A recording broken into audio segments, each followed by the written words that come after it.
Bueno, buenas tardes ya. Un saludo en nombre de la Ejecutiva Confederal. Iba a empezar de otra manera, pero lo voy a hacer así. Enrique, ayer cuando salías del médico y me dijiste que había una recaída, en fin, creo que el ánimo es lo más importante en estos momentos. Se te notaba en el timbre de voz por el teléfono. Sé que no te falta. Y que sepas también que lo que no te va a faltar es la fuerza de todos tus compañeros y compañeras, la fuerza de las comisiones obreras. Esta no es la estación término de nada, Enrique.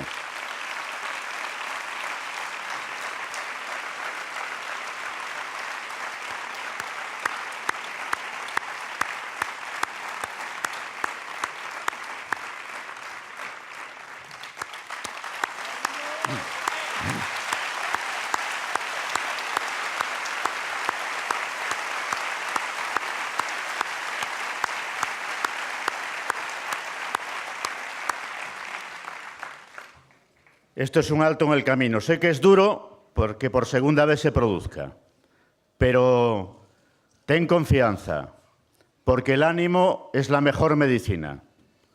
La fuerza, contigo, con nosotros, con todas las comisiones obreras. Adelante, Enrique. Te esperamos porque te necesitamos.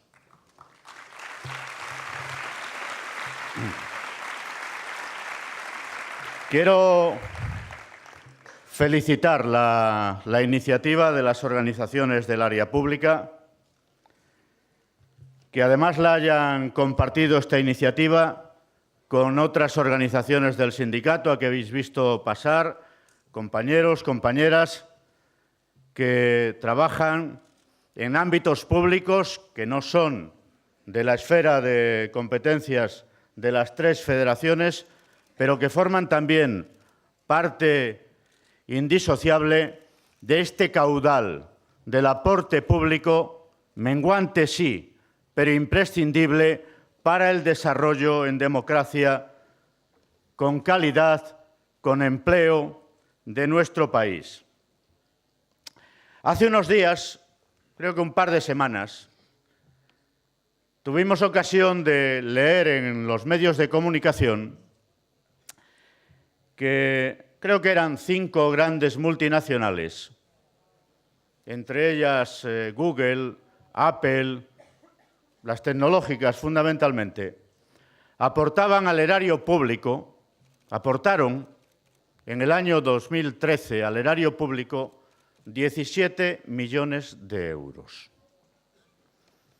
Yo no sé cuánto porcentaje representa de los beneficios que estas compañías obtienen en nuestro país.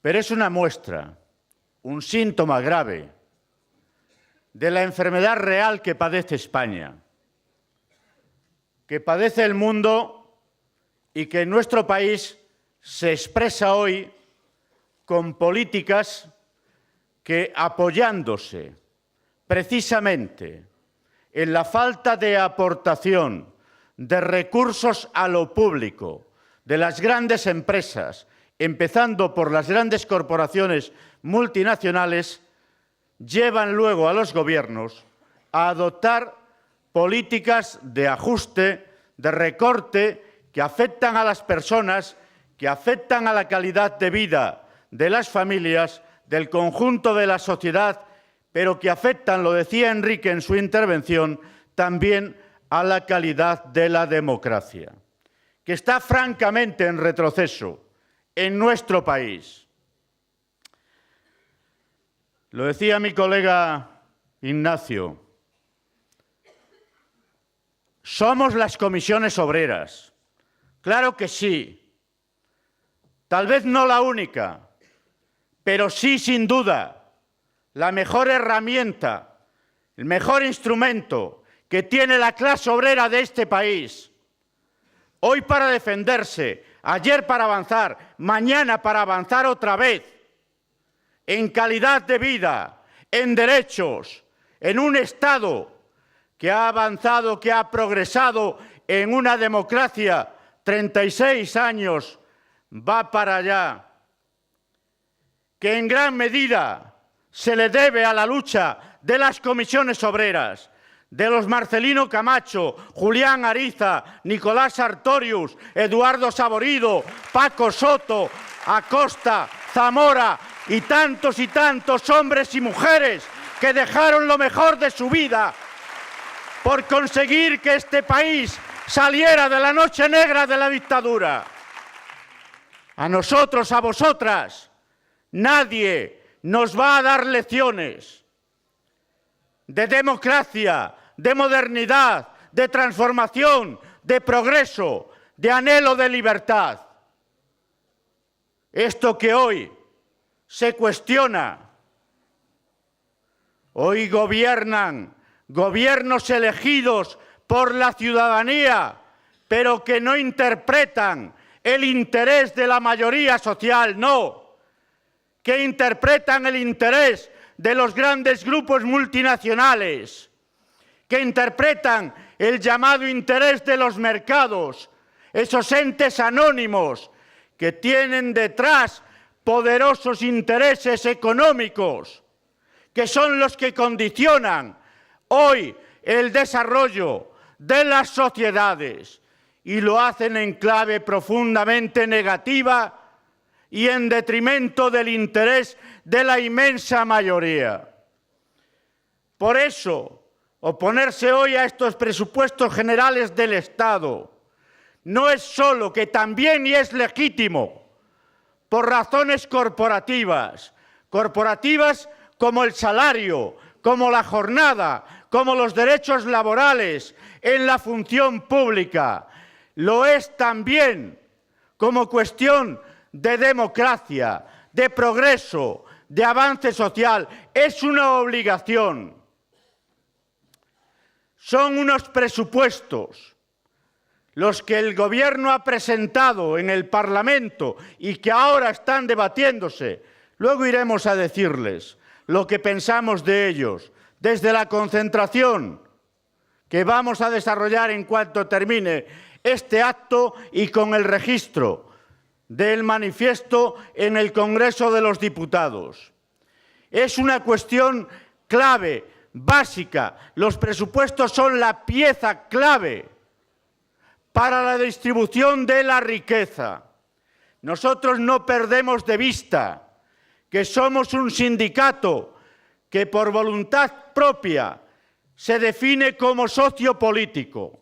Interpretamos intereses concretos, corporativos sí, del mundo del trabajo, pero también disputamos la distribución de la riqueza en la sociedad. Y la pieza clave para esa distribución de la riqueza son los presupuestos generales del Estado, del Gobierno central, de las comunidades autónomas, de las corporaciones y las diputaciones, allí donde trabajáis una gran parte de vosotros y de vosotras.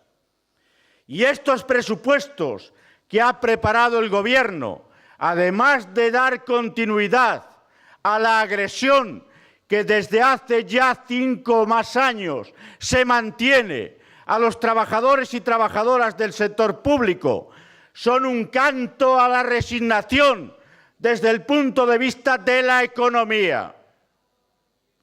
No son los presupuestos para la salida de la crisis. El Gobierno, que parece haber querido certificar ya la salida de la crisis, tiene que saber, y se lo diremos nosotros cuantas veces sea necesario, alto y claro, que este país podrá haber abandonado la recesión. Ya veremos si no hay una tercera recaída. Pero la salida de la crisis solo se producirá cuando se reviertan los efectos económicos y sociales que la gestión de la misma ha provocado, que han hecho estragos, que están haciendo estragos en la sociedad, en la calidad de la democracia, en la calidad de vida de la inmensa mayoría de los ciudadanos y ciudadanas de este país.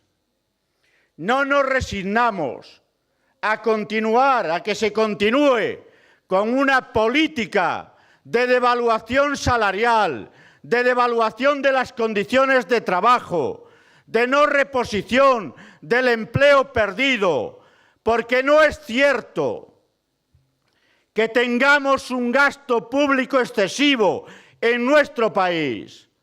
No tenemos, es mentira, un Estado elefantiásico.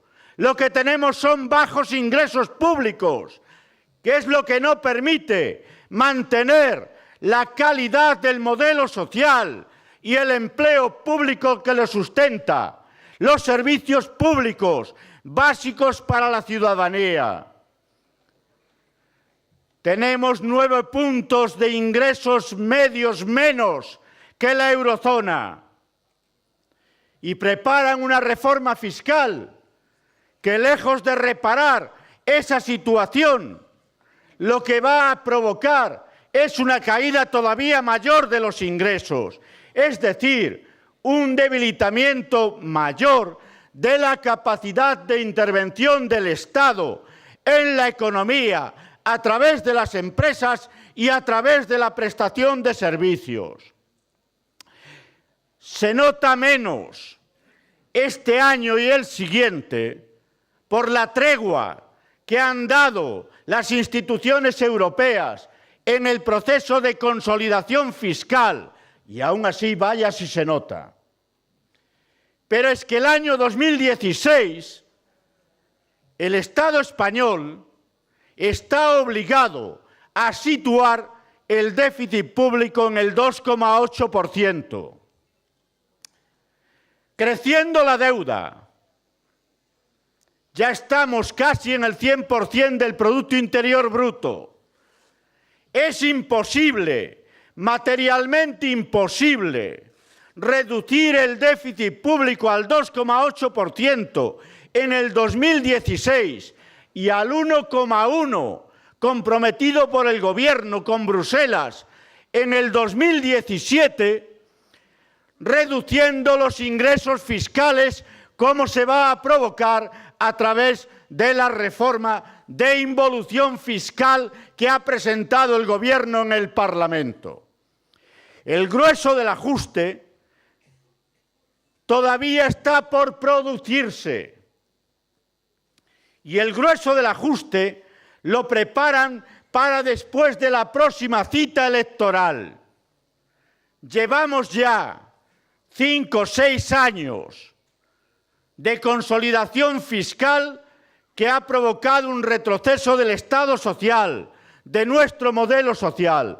Imaginaros lo que puede suceder si no lo impide la sociedad española, con las comisiones obreras a la cabeza, en el año 2016 y en el año 2017.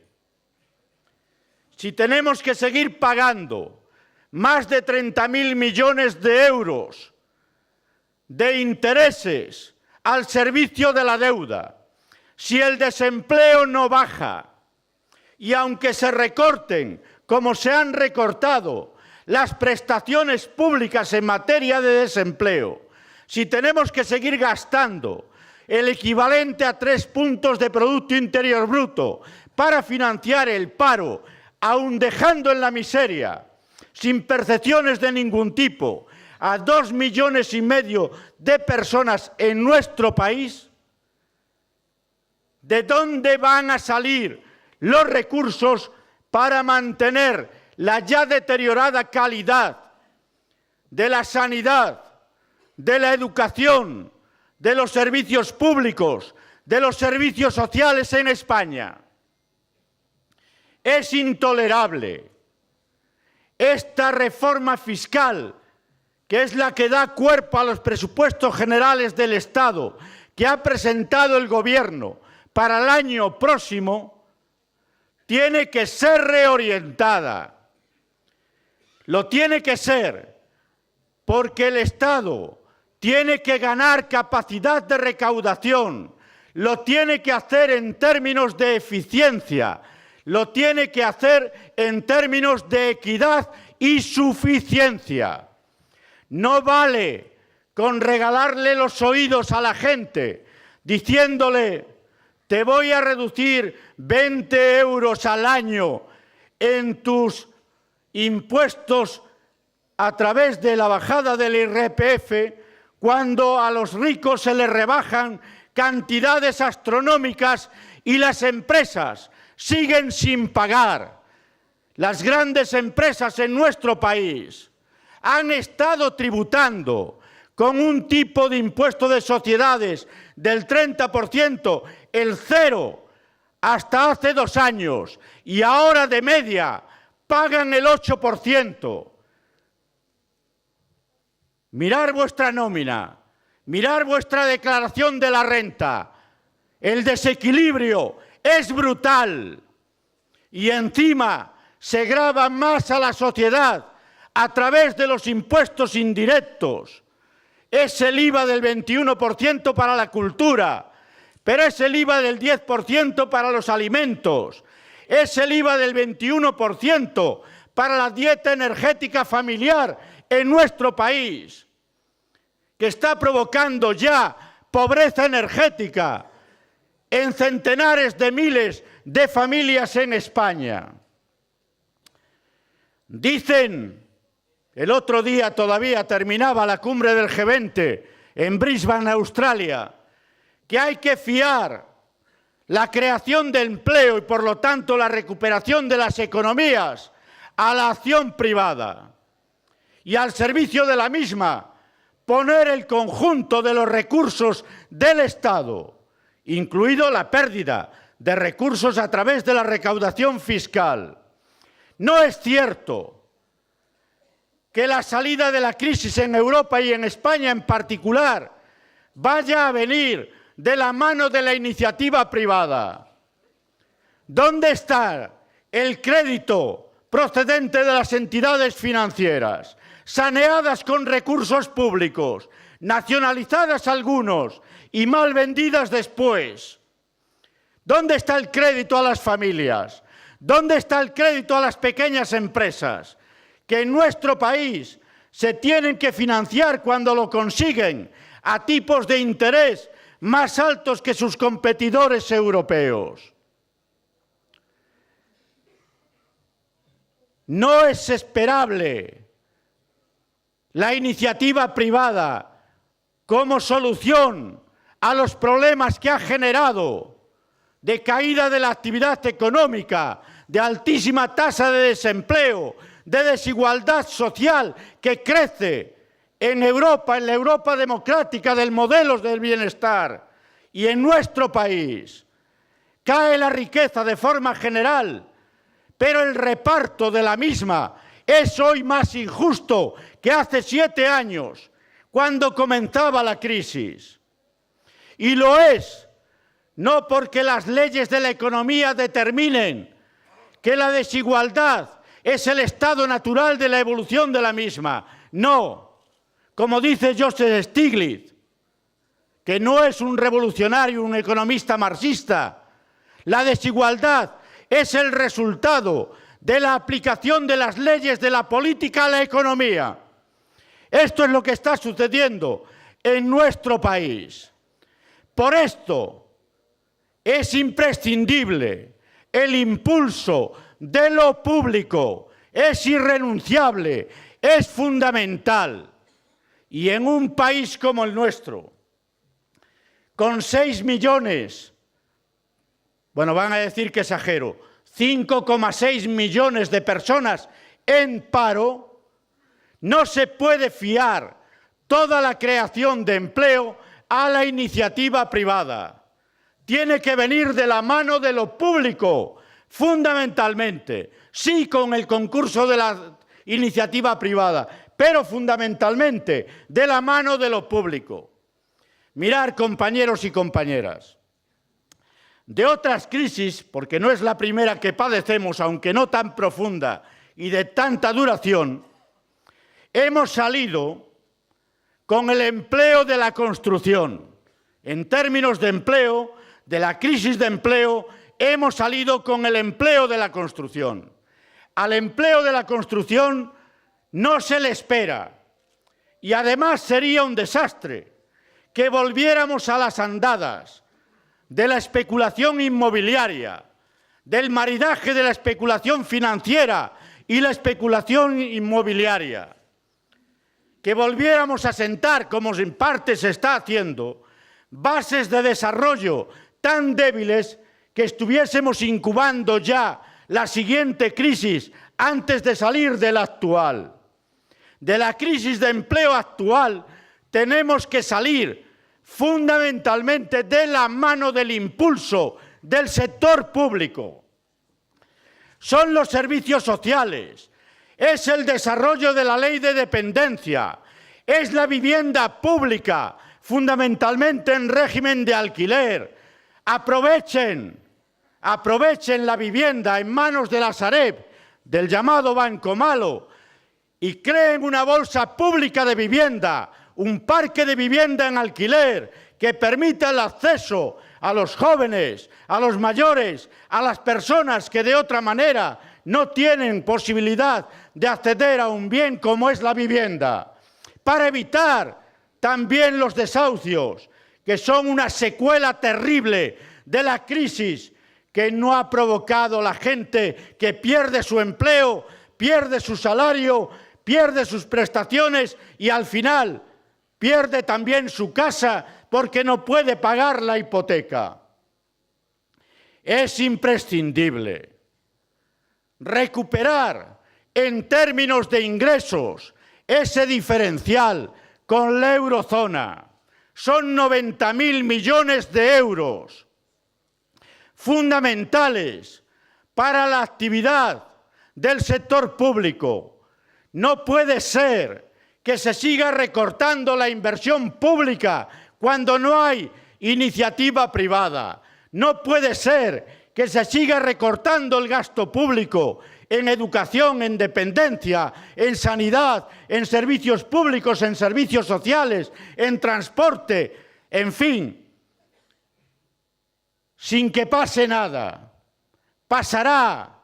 Estamos más cerca de la tercera recesión que de la salida de la crisis. Necesitamos el empleo. Primero sostener el empleo público actual y en segunda instancia hacerlo crecer a través de la inversión productiva y del gasto público, como es imprescindible hoy para impulsar la demanda interna, que es la solución, porque nuestro sector exterior es muy pequeño, que por sí solo no tiene capacidad para tirar suficientemente de la economía. Es imprescindible, decía, el concurso de los salarios. En el sector público, pero en el sector privado de la economía también, los salarios tienen que crecer. El proceso de evaluación competitiva de nuestro país, asentado en la caída de los costes del factor trabajo, tiene que llegar a su fin. Por eso, ni en el sector público es tolerable una nueva apuesta como la que hace el Gobierno por la reducción de los salarios, ni en el sector privado será posible un nuevo acuerdo de negociación colectiva si no es un acuerdo para el crecimiento de los salarios. Los salarios tienen que tomar un renovado protagonismo en nuestro país.